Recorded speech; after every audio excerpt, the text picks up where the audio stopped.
de hoy. Nos toca avanzar el tema número 4.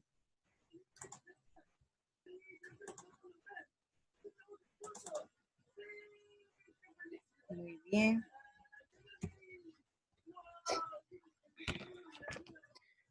El tema número 4 se refiere a la abrogación y a la derogación. La anterior clase hemos visto cómo una iniciativa legislativa va a poder constituirse en una ley. La misma entra en vigencia a partir de su publicación o siempre y cuando puede entrar en vigencia cuando exista algo establecido en la misma ley, ¿no?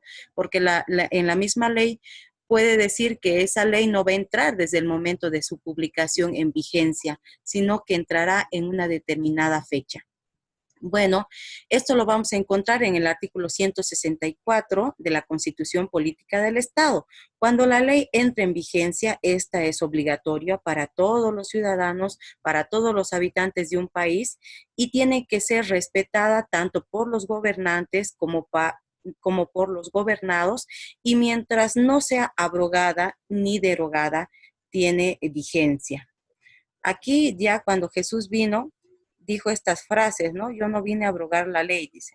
Como vemos, este término es muy antiguo. Ya antes de que viniera Jesucristo, ya se utilizaba este término de abrogar.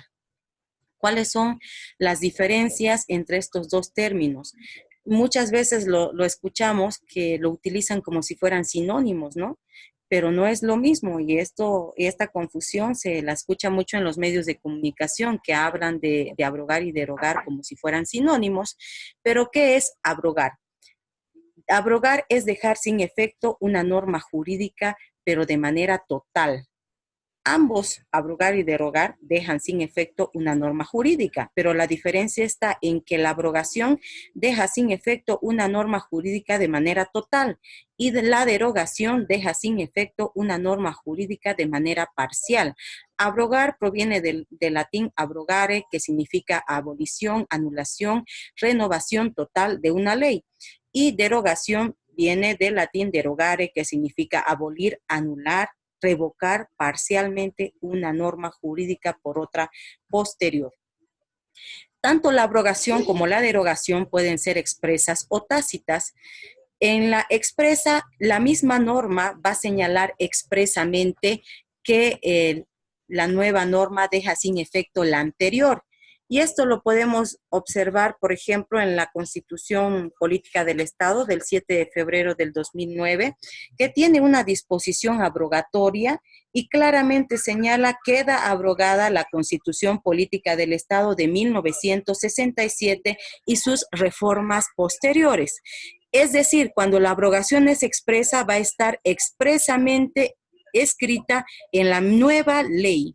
Y también esta abrogación podrá ser tácita cuando no exista nada, la nueva ley no se pronuncie. Sin embargo, esta nueva ley tácitamente vamos a suponer que está viniendo a reemplazar la antigua ley. Y también podrá haber una derogación tácita, una derogación expresa, cuando en la ley expresamente señale también quedan derogados los artículos 4, 5, 7 o queda derogado el capítulo 2 del Código Civil. La misma ley se expresará. Y en este caso tenemos como ejemplo el artículo 4 de la ley 1314, que ha quedado derogada por la ley 1267. Esta ley lo que está haciendo es haciendo modificaciones tributarias, y también como un ejemplo de derogación tácita lo tenemos a la ley anual que sacan del presupuesto general de la nación. Ahorita nos está rigiendo la ley 1267, que es el presupuesto general para esta gestión 2020, que entró en vigencia desde el 1 de enero al 31 de diciembre. Cuando llegue esa fecha del 31 de diciembre, esta ley del presupuesto general de la nación automáticamente queda derogada. No existe otra ley que se vaya a pronunciar sobre su derogación. Es un tipo de derogación tácita. Las causas que no dan lugar a una derogación ni abrogación. En el tema de la sucesión presidencial, entra otro gobierno, no porque entre otro gobierno se va a empezar a modificar toda nuestra legislación. Nuestra legislación subsiste cuando existe una anexión de un nuevo territorio producto de una guerra. Es lo mismo, no vamos a crear una nueva normativa para ese nuevo territorio que se está anexando, sino que es la ley que tenemos, la ley vigente, se extenderá para ese nuevo territorio. Y la ley siempre va a subsistir mientras no sean abrogadas o derogadas.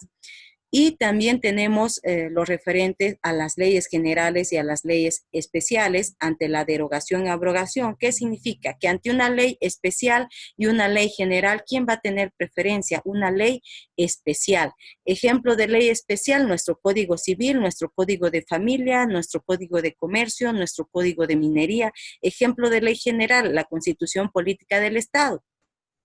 En materia familiar, ¿cuál es la ley que nosotros utilizamos? Es el Código de Familia. Ahora, si nosotros queremos fundamentar una demanda en materia familiar, primero nos vamos a basar en los artículos que tiene nuestro Código Familiar y vamos a sustentar, vamos a respaldar mejor nuestra petición, nuestra demanda, haciendo mención a los artículos de la Constitución Política del Estado. Pero como norma especial va a ir nuestro Código de Familia. En esta situación, utilizando el principio de especialidad, decimos que haciendo una comparación, una equiparencia entre el Código de Familia o la ley especial con la ley general, se aplica de preferencia la ley especial.